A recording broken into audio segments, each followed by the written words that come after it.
লাইফে একটু রিফ্রেশমেন্টের দরকার পড়ে, সেই জন্য আজকে আমরা চলে এসেছি মেলায়। এইটা ছিল করুণাময়ের রথের মেলা, যেখানে আমরা গেছিলাম। আর খুবই ভালো লেগেছিল এই মেলাটা। আর এটা প্রথমবারই এই মেলাটাই আমরা যাইনি, এর আগেও কিছু বছর আগে গেছিলাম, তারপরে আর যাওয়া হয়নি।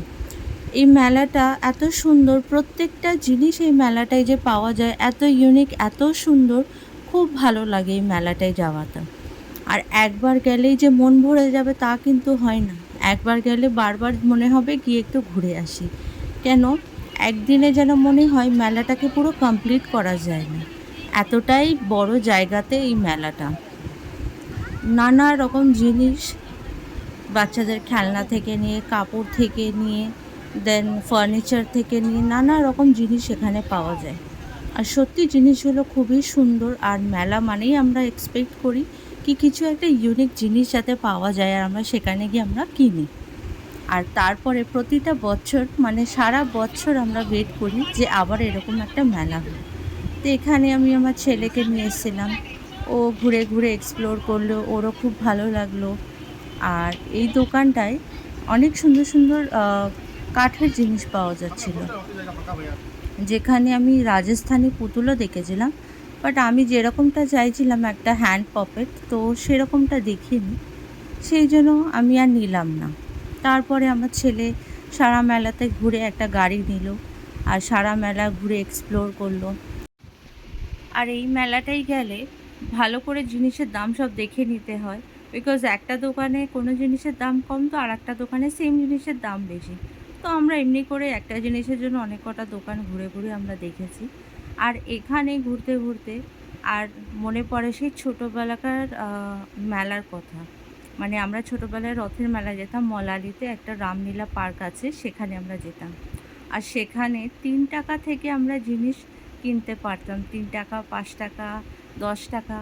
সেই দিনগুলো খুব মনে পড়ে, কত সস্তার দিন ছিল। বাট এখন যে মেলাগুলো যায় খুব এক্সপেন্সিভ থাকে, আবার কিছু কিছু জিনিস সস্তারও থাকে। আর অনেক ইউনিক জিনিসও পাওয়া যাচ্ছিল এখানে। আমরা যে চায়ের দোকানে চায়ের ভাঁড় বা চায়ের কাপে চা খাই, সেগুলো ওরকম স্টাইলেরও কাপগুলো পাওয়া যাচ্ছিল। আর আমরা সেখান থেকে দুটো কিনে নিয়েছি। আর এখানে অনেক সুন্দর সুন্দর জিনিস ছিল, বাট সব কেনাটা তো আর পসিবল হয় না, সব দেখেই মন ভরে নিতে হয়, সবটা তো আর বাড়ি নিয়ে আসা যায় না। তো এখানে বিভিন্ন রকম ডিফারেন্ট ডিফারেন্ট ডিজাইনের অনেক কিছু কাপ ছিল, তারপর ছোট ছোট মাড পট ছিল। আর এগুলো দেখতে দেখতে আমাদের মেলাটা কখন সময় কেটে গেল, কখন রাত হয়ে গেল আমরা বুঝতে পারলাম না। আর অনেক রকম সব জুয়েলারিও পাওয়া যাচ্ছিল। মেলায় খুব ইউনিক ইউনিক এরকম পাওয়া যায়, যেরকম এগুলো নিউ মার্কেটেও পাওয়া যায়, তো মেলাতেও খুব সুন্দর পাওয়া যায়। তারপর শাড়ির দোকান, শাড়ি, কাপড়, পর্দা, অনেক কিছুর দোকান। আর এখানে বাচ্চাদের খেলনা, আরও অনেক কিছু সব পাওয়া যাচ্ছিল। আর এই মেলাটা ঘুরতে ঘুরতে এই মেলার মধ্যে আমরা একটা ইউনিক জিনিস দেখেছিলাম, যেটা খুবই সুন্দর আমার লেগেছিল। ওটা একটা মেবি মিউজিক্যাল ইনস্ট্রুমেন্ট কিছু হবে, যেটা কিছু একটা সুইচ বাটন দিয়ে ওটা চলছিল। আর ওটা এত সুন্দর ছিল, মানে আমার এত ভালো লাগলো ওটা দেখতে। বাট ওটা অনেক এক্সপেন্সিভ ছিল, কিন্তু দেখতে খুব সুন্দর ছিল সেটা।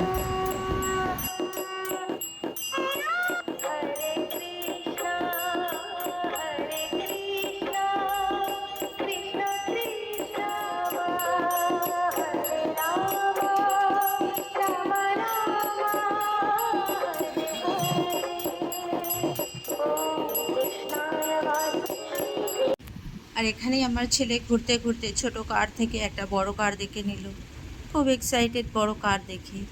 আর তারপরে আমরা যা জিনিসগুলো কিনেছি, খুব একটা বেশি কিছু কিনিনি, যেগুলো দরকার ছিল ভালো লেগেছে সেগুলোই কিনেছি। তো সেখানে দুটো চায়ের কাপ আমার হাজব্যান্ডের খুব পছন্দ হয়েছে, সেই দুটো চায়ের কাপ আমরা নিয়ে নিয়েছি। আর নিয়েছিলাম একটু প্লাস্টিক মাইক্রো ওভেনের বোলগুলো সত্যি দেখতে খুবই সুন্দর ছিল, কালারফুল, এটাও ইউজফুল আছে বলে তাই জন্য এখানে একটু আমার বোল নিয়ে নিলাম। আর তারপরে আর একটা নেওয়া হয়েছিল লিফ শেপের, একটা পাতার শেপের, এটাও সুন্দর লাগছিল দেখতে, আমার হাজব্যান্ড পছন্দ করেছে। একটা ফ্রুট বোল কি ফ্রুট বাস্কেট, এটাকে ভেজিটেবলও রাখা যেতে পারে এর মধ্যে, যে যেরকম পারপাসে ইউজ করতে পারে। আর তারপরে রিফ্রেশমেন্টের জন্য সেই কাপে একটু চা খেয়ে নিলাম। আর তারপরে আরেকটা জিনিসও কিনেছিলাম, সেটা হচ্ছে চপার। তো অনেক যখন পেঁয়াজ, অনেক কিছু সবজি, কিছু চপ করবার থাকে, স্পেশালি মোমো বা কোফতা এসব কিছু বানাবার হয়, তো অনেক সবজির চপ করতে হয়, তখন আর অত সময় হয়ে ওঠে না। আর ছোট বাচ্চা নিয়ে তো একদমই না। সেই জন্য একটা চপার আমরা কিনে নিয়েছি। আর এই যে আমার ছেলের কাজ। আর এখানটাই হলো আমার ভিডিওটা শেষ। এরপরে আবার কোথাও ঘুরতে গেলে সেটাও ক্যাপচার